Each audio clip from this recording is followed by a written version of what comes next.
the bowling. I'm going to share the bowling resource, but I also want to share the way I made it with something called Pear Deck, which is, I think, will be beneficial for everyone. So we were talking about using Google Slides. Like for another lesson I made, what's great about it is that you can take Google Slides and you can present and you can put together almost what would mirror a lesson, and with questions, and you could put videos and you could put all kinds of other things in Google Slides, and you can make it an assessment tool. And even better about it, because we've heard about equity of everybody's different resources, different devices. What's great is that it works on every device. So it's super easy. You would go here, like if you would do it, okay, I'm ready to present it. It's an add-on to Google Slides. You would do that and you go there. And what's great about it is that it's always about social emotional learning. So the students, this is what the students would see. So you could test it out to see what it would look like. This is bowling at home. If I wanted to do the teacher view, I would be able, this is my view if I wanted to. It's also good because we're talking about learning with the students. I can make a Google Live meet and I could send them the students the link so they could do it with me. So bowling is one of my biggest passions, and for the same thing, I'm trying to find things that our students could do at home. And we've done Tabata, we've done this or that fitness, but bowling is something that students can do in a controlled setting. And might be like, oh, it's just bowling. But actually the response has been very, so the resource itself is this, you can see all the slides. And if there's students, if I was teaching this, if everyone was my class today, I would be able to see what slide everybody was on. I could also control it so that I would control the pace of the lesson. And what's cool about it is that you could see the students entering answers right away at the same time. That's what I like about Pear Deck. And you can check to see, okay, cool, who's on? That's me. I could check to see, oh, Jim, he's logged on. He's actually doing it. It's very compatible with Google Classroom. So you don't have to because I wanted to find something, because a lot of my students were having trouble with using Google Documents, editing PDFs on Google Classroom, instead of listing 4 videos. This is great because it's like one-stop shopping. Students click it and they can go over here. So then we could talk about bowling. You could list your teaching points. It's really great to just leave a lesson. Why bowling? And what's great about Pear Deck is that there's a function where you can actually include audio. If I wanted to leave audio to help my learners, especially since I teach elementary school right by the Yankee Stadium, you can leave audio for the students to do. There's something really great in Pear Deck called an immersive reader, where down at the bottom over here, if you click this little button, now this doesn't have to be, this does it automatically. It has a reading function. Why bowling? And I know for some of my languages, sometimes I have trilingual 2, 3, 4 language classes that I have to, it will translate into any different language. And what's great about it is it will give the text, but it also, it will read it for the students, and the students can access this on their own. I like this program because, like I said, it's very accessible to any device.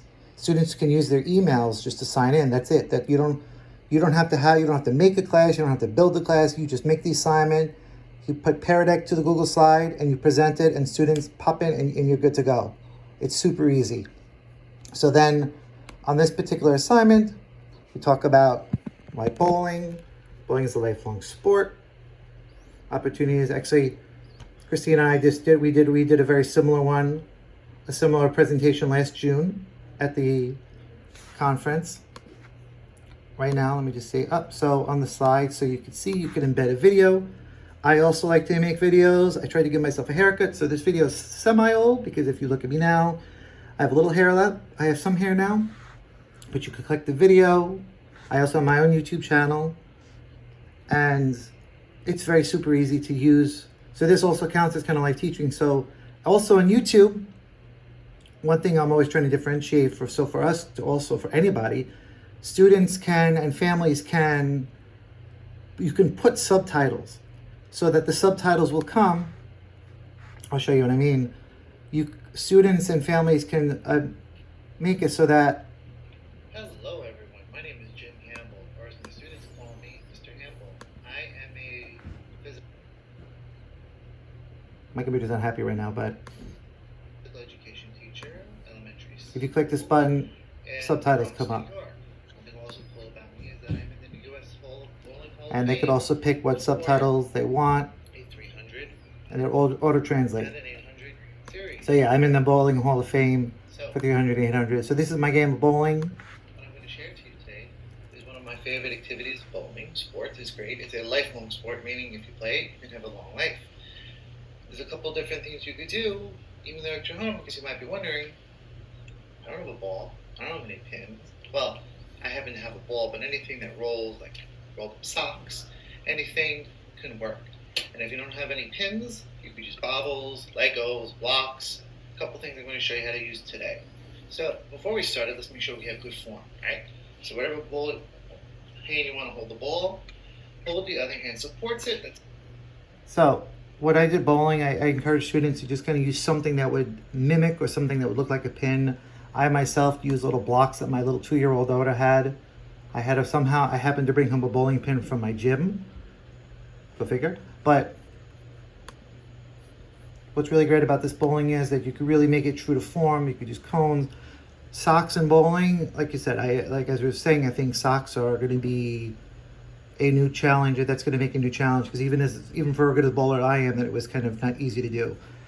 You could use empty bottles, you could use cans, cones, and of course you would explain to the students to make sure that they're doing it in an area make sure that they have space and everything. This one over here, you could have empty toilet paper rolls, empty paper towels, really.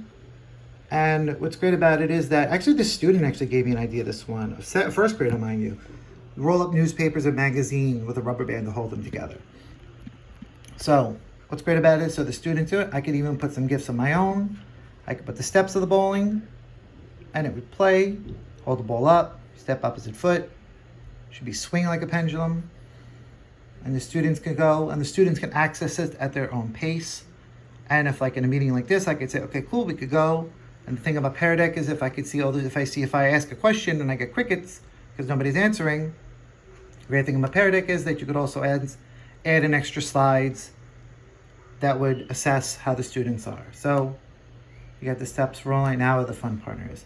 Some students, this is great. This is one of my favorite ways to play bowling. It's very simple. It makes it very easy to go.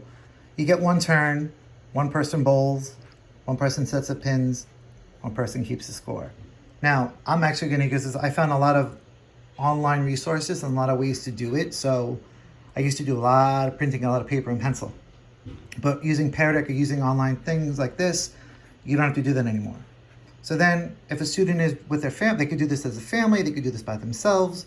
Then they just kind of switch, and here's how they switch. So the bowler becomes the pin person, and the pin person becomes the scorekeeper, and you kind of keep rotating like that.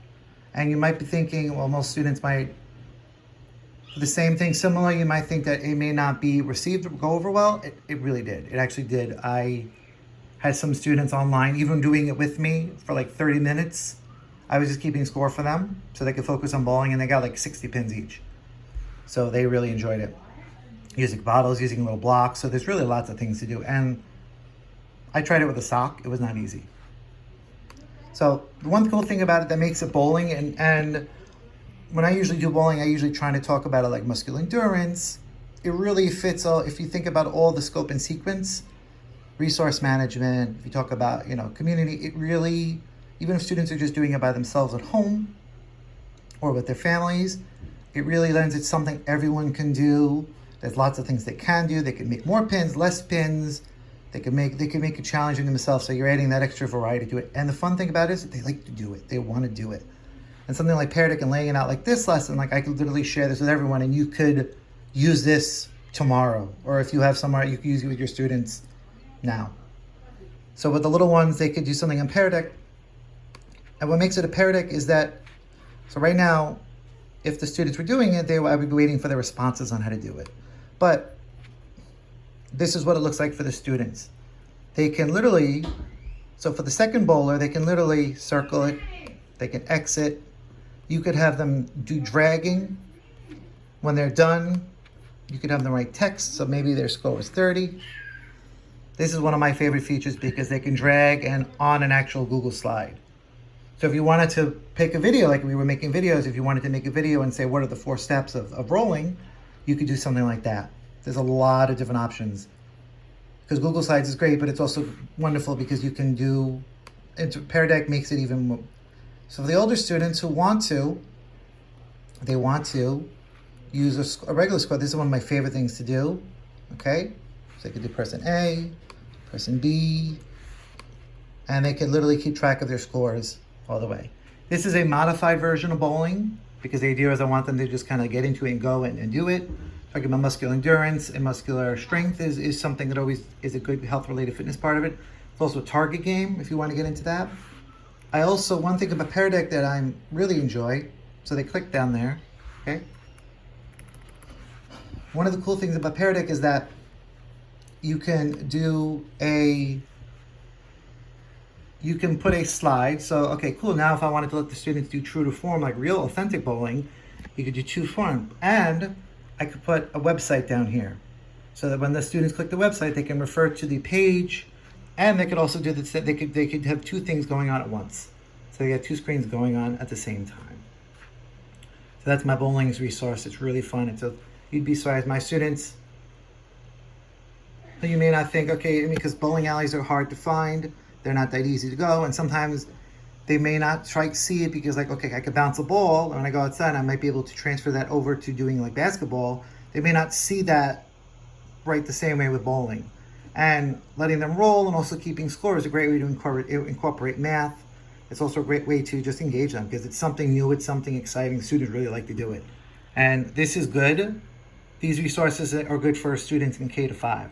And if you wanted to, one thing, and I'm proud to say that if like when we go back to school, if you did this like for a parent engagement, or you could even plan a virtual parent engagement night, this would work well because like I said, it has resources and everything in it so that students could do. And a little bit more about Pear Deck, if I may. What's great about it is that it's a tool that I discovered this because as I was saying, like it's Google Docs didn't always work for everyone. And with the immersive reader, which is good for all students to engage them and make sure that they stay engaged and also find something that they can do the assignments on their own. So it promotes a lot of autonomy, the way it's set up with the Pear Deck. And the Pear Deck is